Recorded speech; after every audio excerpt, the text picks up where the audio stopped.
Most people think silence means insecurity, that if someone isn't talking much, they must be shy, unsure, or disconnected. But psychology shows something very different. In many cases, people who talk less aren't empty inside. They're busy processing. Here's the part most people miss.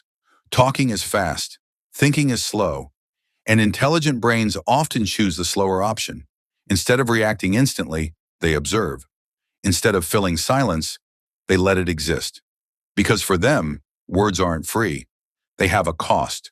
Psychologists call this cognitive filtering. Before speaking, the brain quietly asks, is this accurate? Is this useful? Is this necessary? If the answer isn't clear, silence feels more honest. Now think about most conversations. People speak to reduce discomfort, to signal confidence, to prove they belong in the room. But intelligent people don't use words as a shield. They don't speak to perform, they speak to transfer meaning. That's why their sentences are usually shorter, more precise, and sometimes delayed. There's something else happening too. When you speak less, you hear more. You notice patterns, tone changes, what people say and what they avoid saying.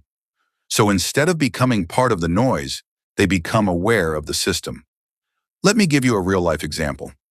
Think about the quiet person in a meeting, not the disengaged one, the calm one. They don't interrupt. They don't rush to agree. But when they finally speak, the room shifts. Why? Because everyone realizes something important. This person wasn't waiting to talk. They were waiting to understand.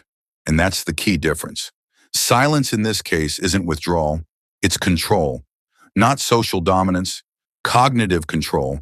Of course, not every quiet person is intelligent, and not every intelligent person is quiet. But when intelligence and silence overlap, it's usually because the mind is working inward, not outward, processing before projecting, thinking before signaling. So the next time someone speaks less than expected, don't assume weakness. Ask a better question. What are they noticing that others are too busy talking to see? Because sometimes the most intelligent thing in the room is the silence that hasn't been broken yet.